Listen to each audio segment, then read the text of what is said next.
Hello, Alan, and welcome to chapter 8.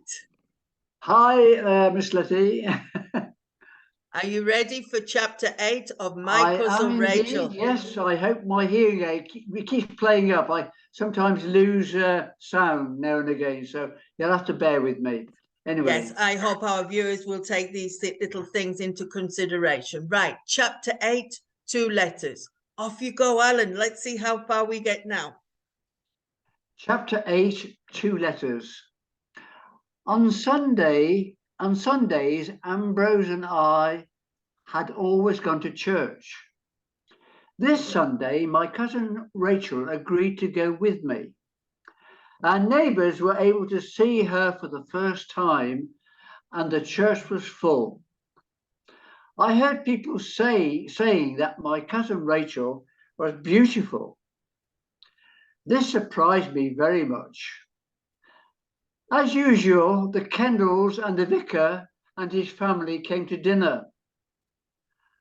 I had never enjoyed these visits, but to my surprise, the afternoon was a great success. The time passed quickly. How I wished Ambrose had been with us. Everyone enjoyed themselves except, I think, Louise. She said very little and did not smile once. When our guests left at 6 o'clock, my cousin Rachel and I went back into the library. Right. So, poor Louise is Mr. Kendall's daughter, and she's always been very sweet on Philip. But now she realizes that cousin Rachel is here and she has lost her place with Philip. Now, do you know an expression which is related to your nose when you were not in the same place as before? To get your nose pushed out. Oh, nose put out. Oh, yes, that's right. Yes. Yes. So, if you are. Ridiculous, really, isn't it? So, as Louise was sweet on Philip, now she's had her nose pushed out because now she realizes that cousin Rachel has taken her place. So, how would you explain that to our viewers, to have your nose pushed out in very simple way? It's something that has made you jealous, if you like, envied. That you wish that you should have been in that person's place, but you were not. You were pushed to one side, discounted, and that's not a very nice feeling. Right. So I would like our viewers to realize that we do this very off the cuff when we are doing the recording. And all of a sudden, I will ask Alan a question and he has to be on the ball, ready to answer any of the questions that I come up with. So to get your nose pushed out, means that you lose your place and someone else takes your place. Well, Philip, my cousin Rachel asked me, have you enjoyed yourself? Yes, I don't know why, I answered. Everyone seemed more interested than usual. When you marry Louise, it will always be like that, my cousin Rachel said with a smile. A man needs a wife when he's entertaining. I stared at her. Now, stare is when you look at someone in a fixed way and for longer than normal. Marry Louise, I replied in surprise. I'm not going to marry Louise or anyone. Aren't you? My cousin Rachel replied. Your godfather thinks you are, and Louise does too. She will make you a good wife. When I'm gone, you will need a good woman here. But you're not going, cousin Rachel, I told her. What is wrong with this house and with me? Nothing. Tomorrow you must begin visiting, I went on. Then our neighbors will visit you. You will have many things to do here.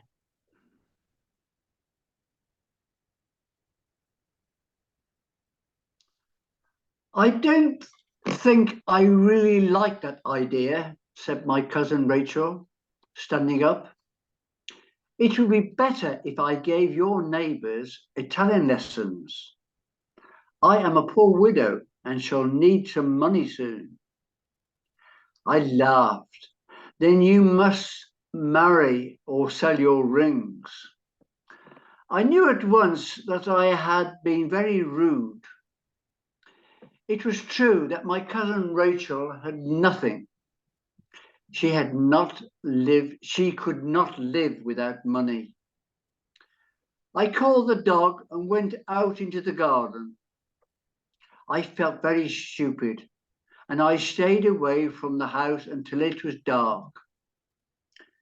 As I was walking, I had an idea. Some money must be given to my cousin Rachel, but I would not tell her that it was my idea.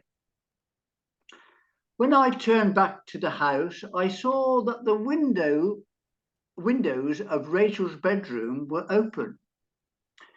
Why are you walking in the dark, Philip?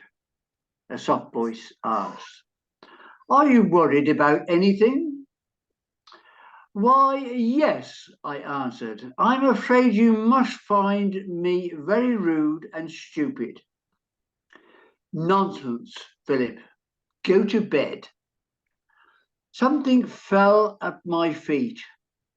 It was a flower. The window closed quietly. So she's teasing him. Teasing him and she's playing with him, no? As he's got no experience, he doesn't understand this. Alan, what is a widow? Widow, a person that is not married or the husband has died. A person that was married and the husband has died. In the case of a man, it's a widow, and in the case of a woman, it's a widower. So it's a person that was once married but is now single again because their partner has passed away or their other half has died. That's So, how for I. example, if you are married and your husband dies, you are a widow if you're a Yes. woman. Yes. And a man is a widower with an E and an Oh, that's R. right. It's the other way around. The widower, Yes. that's right, yeah. So widow is woman and widower is the man who has lost his wife, right? So that is the only word that I think was a bit... Yes. Now here we see the gardener with cousin Rachel. That week, more plants and small trees arrived from Italy. On Thursday morning, I rode over to Penlyn, my godfather's house. My cousin Rachel was in the garden with Tamlin. She told me that she and the gardeners would be busy until the afternoon. I wasted no time, and I was in my godfather's study by 10 o'clock because he had this idea in his head, so he didn't want to waste any more time. My cousin Rachel, Rachel must have money, I said. She's talking about giving Italian lessons. That's impossible. Nick Kendall looked pleased. I am glad you want to help Mrs. Ashley, he said. The bank can pay some money to her every quarter. How much do you suggest? When I told my godfather, I looked surprised. That may be too much, Philip, he said slowly. Ambrose would have wanted me to be generous, I said. Write me a letter for her and write a letter to the bank. You are impulsive as Ambrose, Nick Kendall said. But he wrote the letters. I will take the letters to the bank, I said. But I don't want cousin Rachel to know that I have arranged this. Will you send a servant to my house with the letter for her? Nick Kendall agreed. As I was leaving, I saw Louise. I can't stop, I said at once. I have come on business. Louise looked at me coldly. Oh, how is Miss Ashley? She asked. Well, happy, I answered. She's very busy in the garden today. I'm surprised that you are not helping her, Louise said. I'm sure Miss Ashley can make you do exactly what she wants. Now, for me, this is a very indirect poke at Philip from Louise because she is angry, no? I can imagine you do exactly what she wants, no? I can imagine her saying that in a fit of jealousy, no? Louise made me feel very angry. I left the house without another word. I rode to the bank and gave them the letter. I didn't get home until nearly 4 o'clock. I didn't see my cousin Rachel. I rang the bell for Seacombe. He told me that Mrs. Ashley had gone in the gardens, had worked in the gardens until 3 o'clock, then had asked for water for a bath. I decided to take a bath too, and I asked for an early dinner. Later, I went to my cousin Rachel's sitting room. I was feeling very happy. She was sitting on a stool by the fire. She had washed her hair and was drying it. So here we have a word stool. Normally, it's at a very low level. It's a seat which is round on three legs, and it could be the height of your hand from the floor. It's very close to the floor, the stool, and it has three legs.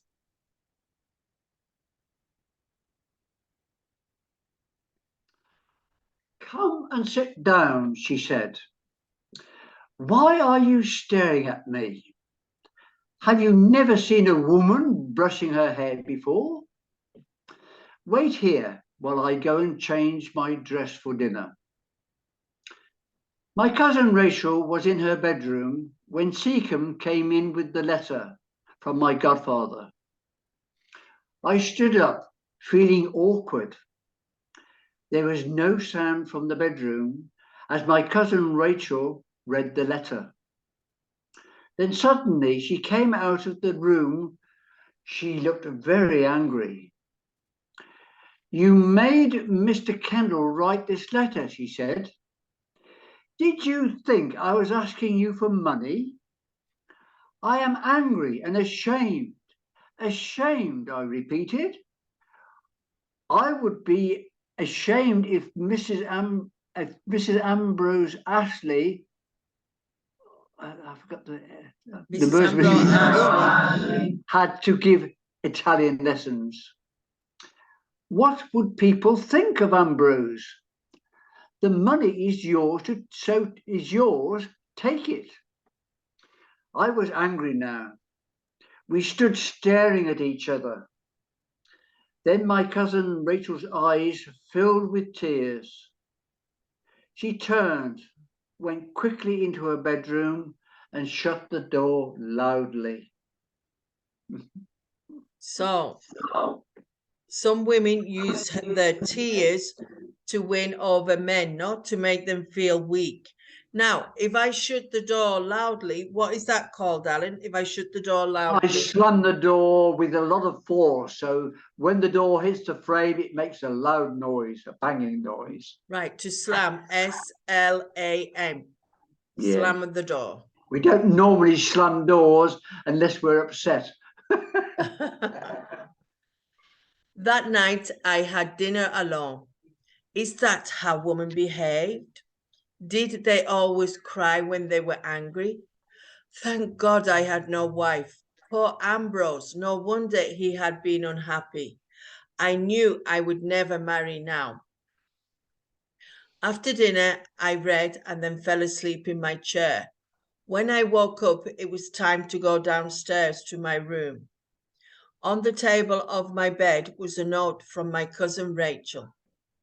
Dear Philip, please forgive me for my rudeness. I have written to Mr. Kendall thanking him for his letter. I thank you too, Rachel. The door to her sitting room was open. I walked straight through and knocked on her bedroom door. The room was in darkness, but I could see my cousin Rachel in bed. I want to thank you for your note and say good night, I said. I'm sorry I made you angry. I did not want you to cry. I cried because of what you said about Ambrose, she said. I will take the money, Philip, but after this week I must go. But I thought you liked it here, I said. You seem so happy working in the garden. You have a home here. If Ambrose had made another will, this would have been your home. Now, to remind our viewers, a will is a legal paper saying exactly what you want to do with your possessions when you die. Oh God, she cried, why do you think I came? I looked down at her. She looked very young, very alone. I don't know why you came, I said, but I know Ambrose would have wished you to stay here, perhaps to plant the garden. Very well, I'll stay for a time, she said. Then you aren't angry with me anymore. I was never angry with you, Philip, but you are sometimes very stupid. Come closer. As I bent down, she took my face between her hands and kissed me. Now go to bed like a good boy and sleep well, she said. I moved to the door like a man in a dream.